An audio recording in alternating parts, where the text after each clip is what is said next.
கொடைக்கானலில் உறைபனி காலம் தொடங்கியுள்ளதால் நட்சத்திர ஏரி முதல் புல்வெளி வரை அனைத்தும் உறைந்து காணப்படுகிறது.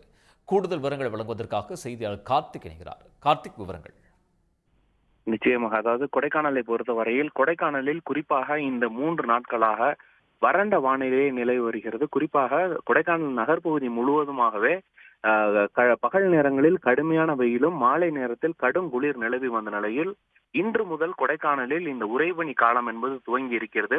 நேற்று இரவு சுமார் 7 டிகிரி செல்சியஸ் வரை பதிவான நிலையில் இன்று காலையில் கொடைக்கானலில் இருக்கக்கூடிய அனைத்து மலை முகடுகளிலும் இந்த பனி கூட்டங்களானது பனி கடல் போல் காட்சியளித்தது.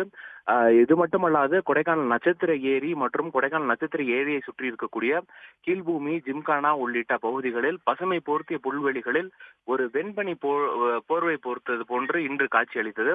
இன்று முதல் இந்த உறைபனி துவங்கி இருப்பதன் காரணமாக இங்கு இருக்கக்கூடிய நிறுத்தப்பட்டிருந்த வாகனங்கள் மீது அந்த பனியானது காணப்பட்டது. இது மட்டுமல்லாது அதிகாலை நேரங்களில் கடுமையான குளிர் நிலவி வந்ததன் காரணமாக உடற்பயிற்சி செய்யக்கூடியவர்கள் மற்றும் ஏரியை சுற்றி நடைபயிற்சி செல்லக்கூடியவர்களின் எண்ணிக்கை வெகுவாகவே குறைந்தது. மேலும் இனி வரும் நாட்களிலும் கூட இந்த உறைபனியின் தாக்கமும் அதிகரிக்கும் என்று எண்ணப்படுகிறது. மேலும் இந்த குளிர்காலத்தை அனுபவிப்பதற்காக பல்வேறு பகுதிகளிலிருந்து சுற்றுலா பயணிகளும் அனைத்து வருடங்களிலும் வருவது வழக்கம். தற்போது இந்த வருடமும் கூட இந்த உறைபனி காலத்தை அனுபவிக்க பல்வேறு இடங்களிலிருந்து சுற்றுலா பயணிகள் இந்த கிறிஸ்துமஸ் மற்றும் புத்தாண்டை கொண்டாடுவதற்காக கொடைக்கானலுக்கு வருவார்கள் என்று எதிர்பார்க்கப்படுகிறது.